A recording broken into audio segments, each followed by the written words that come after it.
Yes, students, today we discuss chapter 3. We are going to discuss about the important question of RBSc board. Chapter 1 और 2 हम discuss कर चुके हैं और I hope कि आपने उन सबकी बड़े अच्छे से प्रैक्टिस कर ली होगी। अगेन हम समझते हैं कि इस चैप्टर में कौन कौन से टॉपिक्स हैं जिनसे रिलेटेड क्वेश्चन बन सकता है। फर्स्ट टॉपिक है zeros of the polynomials. Second topic है relation between zeros and coefficient of quadratic polynomial. Third जो टॉपिक है या थर्ड जो टॉपिक इस चैप्टर में है वो है division of polynomials. Fourth topic है solution of quadratic equations by different methods. आपको पता है 3 मेथड्स हैं, by factorization, by completion of square और बाय क्वाड्रेटिक फॉर्मूला। जनरली इसमें पूछा नहीं जाता कि आप क्वाड्रेटिक इक्वेशन का क्वेश्चन आता है तो बहुत कम चांस है, अभी तक तो ऐसा हुआ नहीं है कि लिखा हुआ है कि आप इसी मेथड से सॉल्व करो। Solve the following quadratic equation ही आता है तो आप किसी मेथड से सॉल्व कर लेंगे। सबसे इजी मेथड होता है क्वाड्रेटिक फॉर्मूला जो आपको पता होगा। उसके बाद है discriminant and nature of the root, next topic जो है। और एट द लास्ट जो टॉपिक है वो है LCM and HCF of algebraic expression. यहाँ पे आप देखिए मैंने स्टार मार्क किया है, वो इसलिए किया है कि अब तक पिछले 3 साल में 2 साल में, हाँ उससे पहले एनसीईआरटी का सिलेबस था और जब से सिलेबस चेंज हुआ है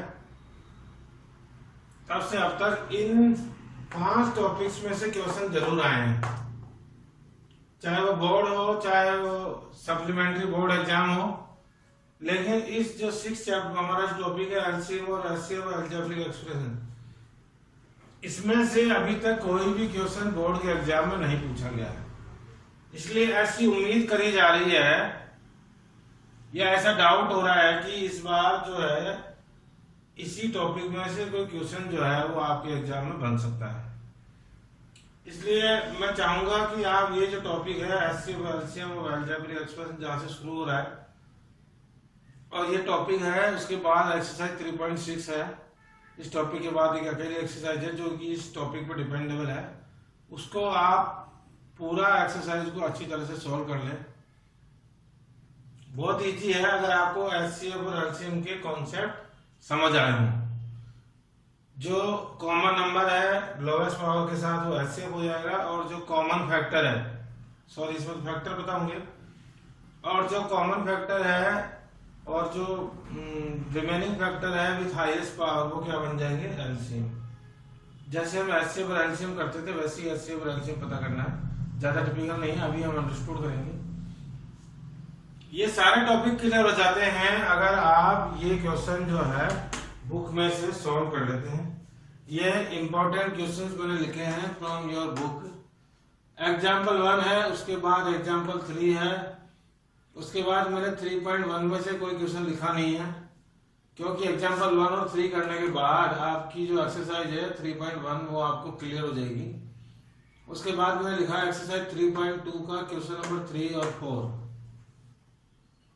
उसके बाद है एग्जाम्पल 2 और फिर आइए एक्सरसाइज 3.4, उसके क्वेश्चन 2 का 3rd और क्वेश्चन 3, 4 और 5 आप सॉल्व कर लें। उसके बाद एग्जाम्पल 1 का 2nd पार्ट और एक्सरसाइज 3.5 का क्वेश्चन 3, 4 और 5 सॉल्व कर लें। एग्जाम्पल 2 सॉल्व कर लें और एक्सरसाइज 3.6, एग्जाम्पल 2 जो है वो रिलेटेड है एलसीएम और एचसीएफ और अलजेब्रिक एक्सप्रेशन से, और एक्सरसाइज 3.6 का क्वेश्चन 2 का 3rd और क्वेश्चन 3, 4, 5 कंप्लीट सॉल्व कर लें। ये सारे क्वेश्चन इसलिए लिखे हैं कि इस चैप्टर का वेटेज जो है आपको मैंने यहाँ लिखा हुआ है 3 मार्क्स का है। इसका मतलब है कि कोई भी जनरल क्वेश्चन जो होगा वो इस चैप्टर में से नहीं पूछा जा रहा है क्योंकि जब चैप्टर 3 मार्क्स का है। देखिए पढ़ते समय अब हम रिवीजन कर रहे हैं, हम पूरा चैप्टर नहीं पढ़ रहे हैं, रिवीजन कर रहे हैं। तो रिवीजन में हमें स्मार्ट वर्क करना है। जब चैप्टर का वेटेज ही 3 मार्क्स का है तो हमें वो सारी चीजें नहीं पढ़नी है जो कि 1 या 2 मार्क्स की है या जिनका सॉल्यूशन बहुत ही छोटा सा है। ऐसे मिसलेनियस एक्सरसाइज में क्वेश्चन 15, 17, 20, 22 और 23 ये ऐसे क्वेश्चन है जो 3 मार्क्स में पूछे जा सकते हैं। 3 मार्क्स जो पेपर में शुरू होता है वो होता है सेक्शन सी से। तो इसमें से जो भी क्वेश्चन आएगा वो 3 मार्क्स से रिलेटेड होगा, तो वो लॉन्ग क्वेश्चन ही होगा। अब मैं आपको बताता हूँ कैसे आप जब इन क्वेश्चन को करेंगे तो आपके ये सारे टॉपिक्स कवर हो जाएंगे। एग्जाम्पल 1 में रीड करता हूँ आपकी बुक में से, जो पेज नंबर 51 पे लिखा हुआ है। Find the zeros of the quadric polynomial x square minus 2x minus 8। Example 1 है x square minus 2x minus 8। इसको हमें जीरोज फाइंड करने हैं and verify the relation between the zeros and coefficient, और साथ में उन जीरोज का रिलेशन भी पता करना है। तो जैसे ही आप एग्जाम्पल 1 करेंगे तो आपको जीरोज ऑफ पॉलिनोमियल कैसे पता होते हैं वो भी पता हो जाएंगे, और जो दूसरा टॉपिक है रिलेशन वो भी क्लियर हो जाएगा, क्योंकि आपको रिलेशन भी पता लग जाएगा। और सॉल्व कैसे करते हैं, सॉल्व ऐसी इक्वेशन जो है, आप देखिए क्वाड्रेटिक इक्वेशन, तो इसको सॉल्व करेंगे हम स्प्लिटिंग बाय मिडिल टर्म से, हो जाएगी -4x plus 2x minus 8। -2x को हम स्प्लिट करेंगे तो दो जो स्प्लिट होंगे उसके होंगे -4x और 2x। उसके बाद x इसमें कॉमन आ गया तो क्या बचा, x माइनस 4 प्लस 2 कॉमन आ गया है, क्या बच गया है, x माइनस 4। तो x प्लस 2 और x माइनस 4 आर 2 फैक्टर्स, और फैक्टर्स को हम कन्वर्ट कर लेते हैं जीरोज में। तो x प्लस 2 इक्वल टू 0, तो x इक्वल टू आ गया है -2। ऐसे ही एक और फैक्टर आ जाए, एक 0 आ जाएगा, x माइनस 4 इक्वल टू 0 से, वो हो गया x इक्वल टू 4। तो ये जो जीरोज हैं 2 और 4, ये हैं 2 इसके जीरोज, जिनको हम बोलते हैं अल्फा और बीटा। अब आपको याद आ रहा होगा व्हाट इज द रिलेशन, इनका रिलेशन क्या है कोएफिशिएंट के साथ। कोएफिशिएंट, इसका कोएफिशिएंट होता है ए। कोई भी इक्वेशन जो इस फॉर्म में होती है x square plus bx plus c, इसके अकॉर्डिंग अगर इसको देखोगे आप तो a की वैल्यू है 1, इसका कोई कोएफिशिएंट नहीं होता तो 1 होता है। b का कोएफिशिएंट हो गया -2 और c का कोएफिशिएंट, c जो कांस्टेंट टर्म है, और वो हो गया इक्वल टू -8। तो आपको मैंने बताया रिलेशन क्या होता है, अल्फा प्लस बीटा जो है किसके इक्वल होता है, -b/a के। आपको दो रिलेशन है, दोनों को पहला रिलेशन को प्रूव कर रहा हूं। Alpha plus beta equal to -b/a को। Alpha what is alpha, -2 plus beta कितना है 4 इक्वल टू -b, b कितना है ऑलरेडी -2, तो माइनस और -2। b से पहले ध्यान रखना, पहले से माइनस है, तो b अगर माइनस का होगा तो किसका हो जाएगा, प्लस का। और a कितना है 1, -2 और +4 कितने होते हैं 2, और ये हो गया है 2। तो ये रिलेशन हो गया वेरीफाई। उसके बाद दूसरा रिलेशन होता है कोएफिशिएंट के साथ, वो होता है अल्फा इंटू बीटा, वो किसके इक्वल होता है, इक्वल टू c/a।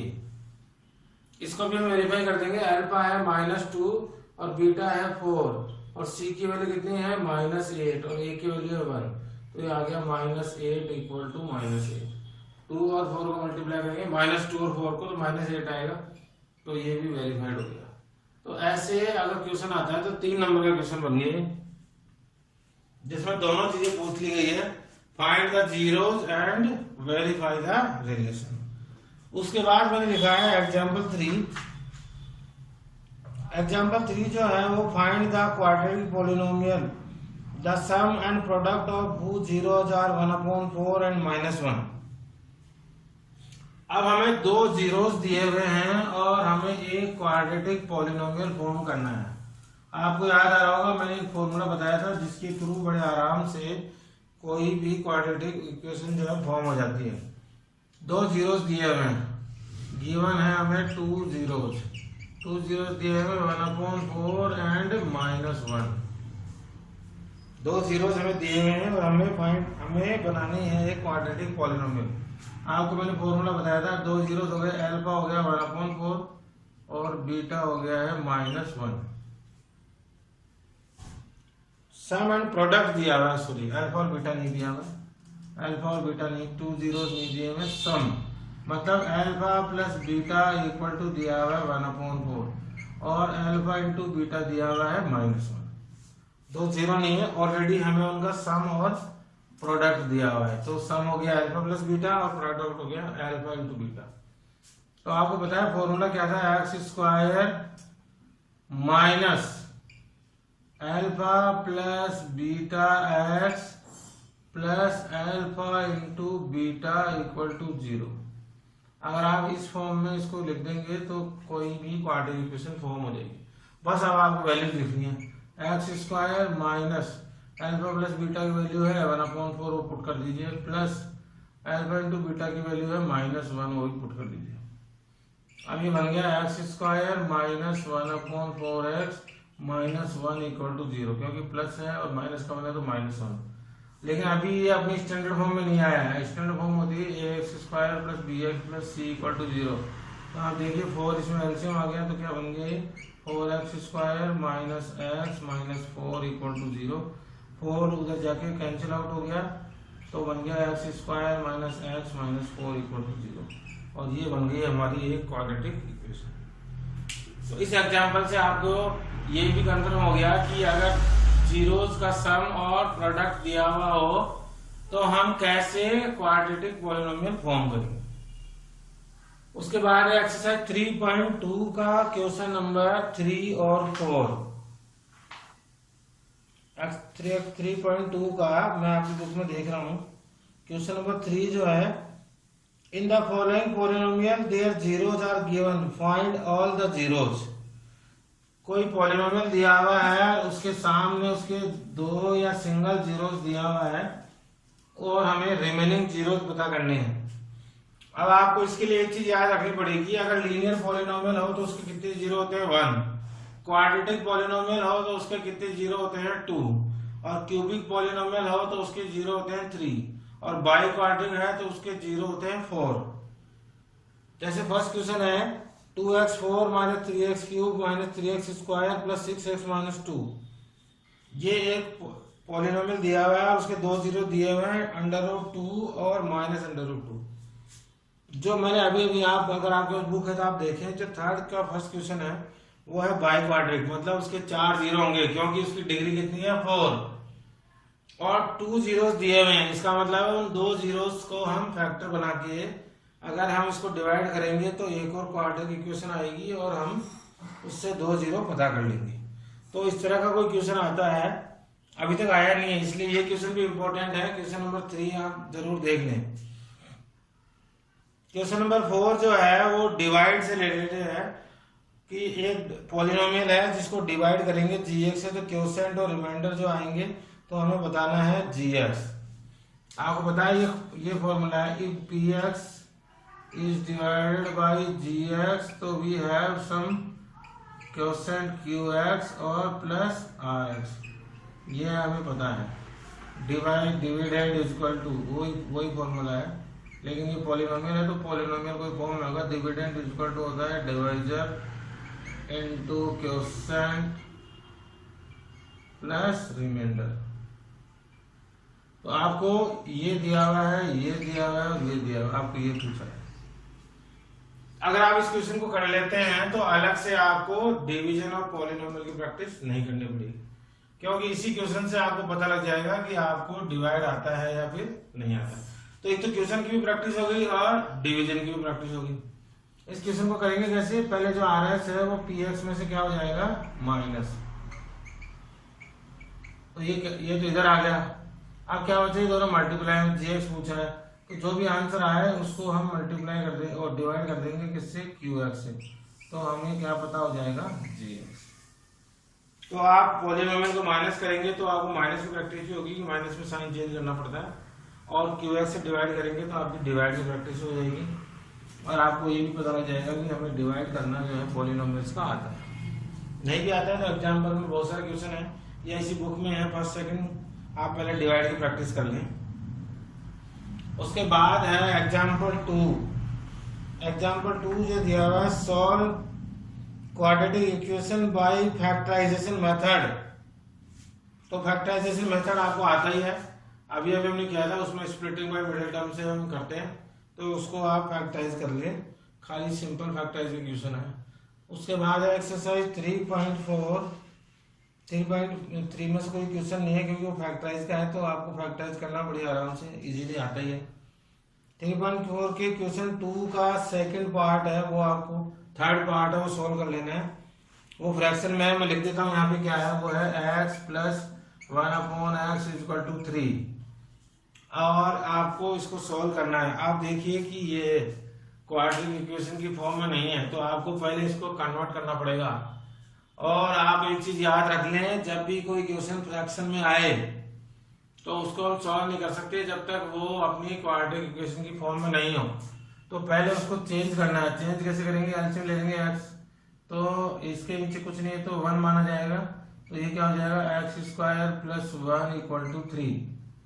और जब हम इसको सॉल्व करेंगे तो आएगा x² plus 1 equal to 3x, और इसको सॉल्व करेंगे तो x² माइनस 3x प्लस 1। ऐसा करने पर ये क्या बन गई, देखो क्वाड्रेटिक इक्वेशन। और अब ये आराम से सॉल्व हो सकती है। तो जब भी ये, इसलिए मैंने सॉल्व करा है, यहाँ पे सारे क्वेश्चन सॉल्व नहीं कर रहा हूँ, ये मैंने इसलिए सॉल्व किया। आपको पता है, एक चीज मुझे बतानी थी कि बहुत सारे क्वेश्चन है जो फ्रैक्शन में है। जब भी आपको फ्रैक्शन में मिले तो पहले एलसीएम लेके उसको उसकी करेक्ट फॉर्म में चेंज कर ले, ताकि आप आराम से उसको बाद में स्प्लिटिंग या क्वाड्रेटिक फॉर्मूला किससे भी सॉल्व कर लें। उसके बाद है क्वेश्चन 3, 4 और 5। इसका क्वेश्चन 3, 4 और 5 वर्ड प्रॉब्लम्स हैं, इसलिए मैंने यहाँ पे लिखी है कि हो सकता है कि वर्ड प्रॉब्लम भी आ जाए, क्योंकि अभी तक आई नहीं है। तो आप वर्ड प्रॉब्लम्स को पहले चेंज कर लें क्वाड्रेटिक इक्वेशन में, और उसके बाद सॉल्व कर लें। ध्यान रखिएगा, इसमें x की वैल्यू निकाल के नहीं छोड़ना है, पूरा आंसर लिखना है, क्योंकि वो 2 नंबर ये होंगे या फिर कौन से जो भी पूछा गया है जो पार्ट ऑफ द नंबर, तो आपको कंप्लीट आंसर यहाँ पे लेना होगा। उसके बाद solutions of quadratic equation by different method. तो मैंने अभी भी बताया आपको, मेथड का नाम नहीं आता है, ज्यादातर जो आता है वो आता है सॉल्व द क्वाड्रेटिक इक्वेशंस। तो आप किसी भी मेथड से सॉल्व कर लें। Discriminant and nature of the root, ये भी इंपॉर्टेंट टॉपिक है। Discriminant is given by D, याद आ रहा होगा आपको, और डी इक्वल टू होता है b² माइनस 4ac। और इसकी हेल्प से हम किसी भी क्वाड्रेटिक इक्वेशन की नेचर बताते हैं, रूट्स के नेचर कैसे बताते हैं। If b² minus 4ac is greater than 0, तो 2 रियल एंड डिस्टिंक्ट रूट होते हैं, real and distinct root. If b² minus 4ac is equal to 0, तो आपको याद आ रहा होगा क्या होते हैं, 2 इक्वल रूट्स होते हैं। और ऐसे ही b² माइनस 4ac अगर लेस देन 0, लेस देन 0 कब होगा, ऐसा मान लो अगर इसको सोल्व करने पर क्या आ जाए, नेगेटिव, क्योंकि नेगेटिव वैल्यू ही हमेशा लेस देन 0 होती है।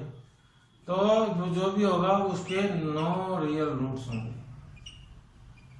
और ऐसी कंडीशन में हमें सॉल्व भी नहीं करना होता है, लेकिन ये नेचर बता सकते हैं किसी की भी कि इसकी जो है नेचर क्या है, कि जो गिवन इक्वेशन है b² माइनस 4ac को सॉल्व करके, कि जो गिवन इक्वेशन है वो उसके जो रूट्स होंगे वो 2 रियल और डिस्टिंक्ट रूट होंगे, या इक्वल रूट होंगे, या फिर रूट नहीं होंगे।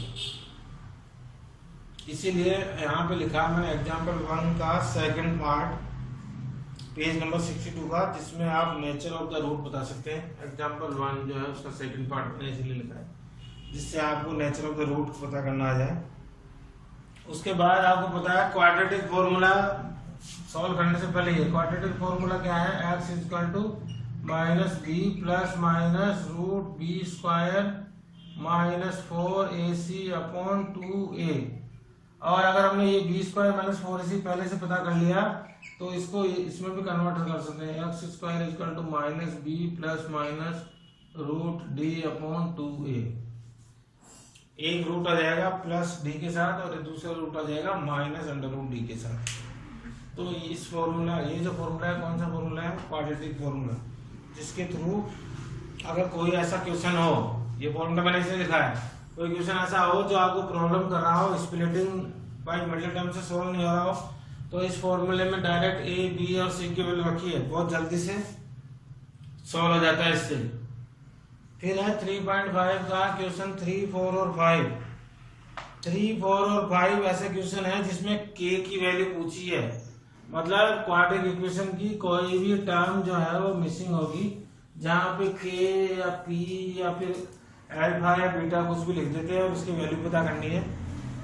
लेकिन साथ में कंडीशन भी दी हुई होती है कि वो इक्वल रूट्स के केस में पता करनी है या नो रियल रूट के केस में पता करनी है या फिर टू डिस्टिंक्ट रूट के केस में पता करनी है। अगर इक्वल रूट के केस में पता करनी हो तो B square minus 4ac equal to 0 के फॉर्म में बी ए और सी की वैल्यू पता करके यहाँ पे पुट करके और इक्वल टू 0 के साथ उसको सोल्व कर दीजिए तो इक्वल रूट के केस में के की वैल्यू पता हो जाएगी।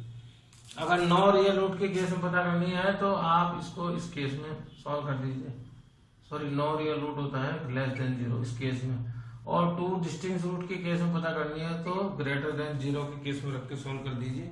और ऐसा करने पर कोई भी मिसिंग वैल्यू है जो के उनकी आ जाएगी।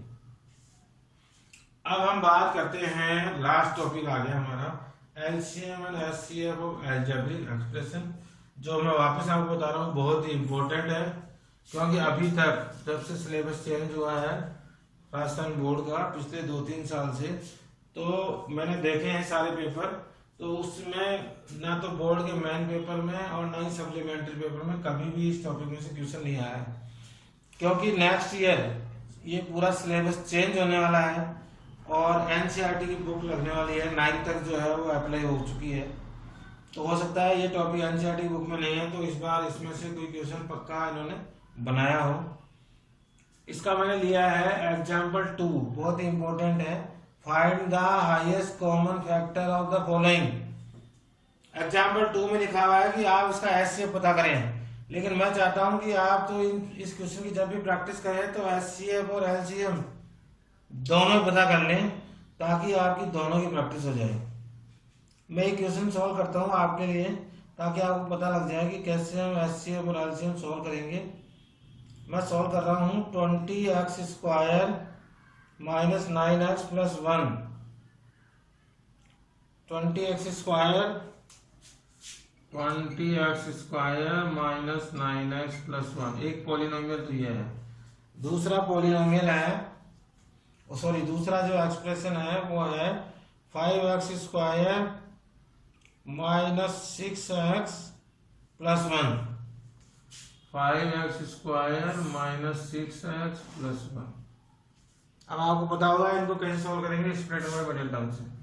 तो ये इन दोनों का मल्टीप्लाई के बराबर होना चाहिए 20 और ऐड करने पर आना चाहिए -9।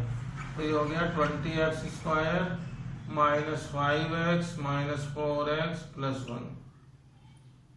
माइनस के 5x माइनस के 4x होते हैं माइनस के 9x, और मल्टीप्लाई करोगे तो आएगा 20। हाँ जी, 5x कॉमन है तो क्या बच गया 4x माइनस 1। यहाँ पे 1 कॉमन है तो यहाँ बच गया 4x माइनस 1। तो 4x माइनस 1 और 5x माइनस 1, इसके दो फैक्टर आ गए। ऐसे आपको इसके फैक्टर पता कर लेने हैं। यहाँ पे आना चाहिए मल्टीप्लाई करने पर 5 और ऐड करने पर 6, तो वो कैसे आएगा 5x square minus 5x minus x plus 1, minus 5x minus 1 हो गए माइनस 6x, और मल्टीप्लाई करने पर बन गए 5। नाउ 5 इज द कॉमन तो x minus 1, minus 1 is common तो x माइनस 1, तो x माइनस 1 और 5x माइनस 1 जो है इसके फैक्टर हो गए। अब आपसे अगर कोई पूछे एचसीएफ क्या होगा, तो आपको पता है एचसीएफ होता है इन दोनों में से कॉमन फैक्टर हो। इन दोनों में कॉमन फैक्टर कौन सा है, वो है 5x माइनस 1। और अब इसी क्वेश्चन का क्या पूछे एलसीएम, तो आपको पता है सारे फैक्टर लिख देंगे कॉमन फैक्टर के साथ, तो हो गया x माइनस 1, 4x माइनस 1 और 5x माइनस 1, ये हो गया इसका एलसीएम। तो ऐसे बड़ा इजी मेथड के साथ एचसीएफ और एलसीएम पता हो जाता है किसी भी अलजेब्रिक एक्सप्रेशन का। बहुत ही इंपॉर्टेंट है और बहुत ही इजी भी है, कोई मुश्किल नहीं है, बड़े आराम से आप इसमें 2 मार्क्स पता कर सकते हैं। कुछ क्वेश्चन ऐसे हैं जिनमें एचसीएफ भी दिया हुआ है, एलसीएम भी दिया हुआ है और एक पॉलिनोमियल दिया हुआ है, दूसरा पॉलिनोमियल पता करना है। एक चीज हमेशा ध्यान रखनी है आपको, जो बार बार बता रहा हूँ, जो कुछ क्वेश्चन सॉल्व नहीं होंगे, HCF is factor of LCM. HCF हमेशा एलसीएम का फैक्टर होता है।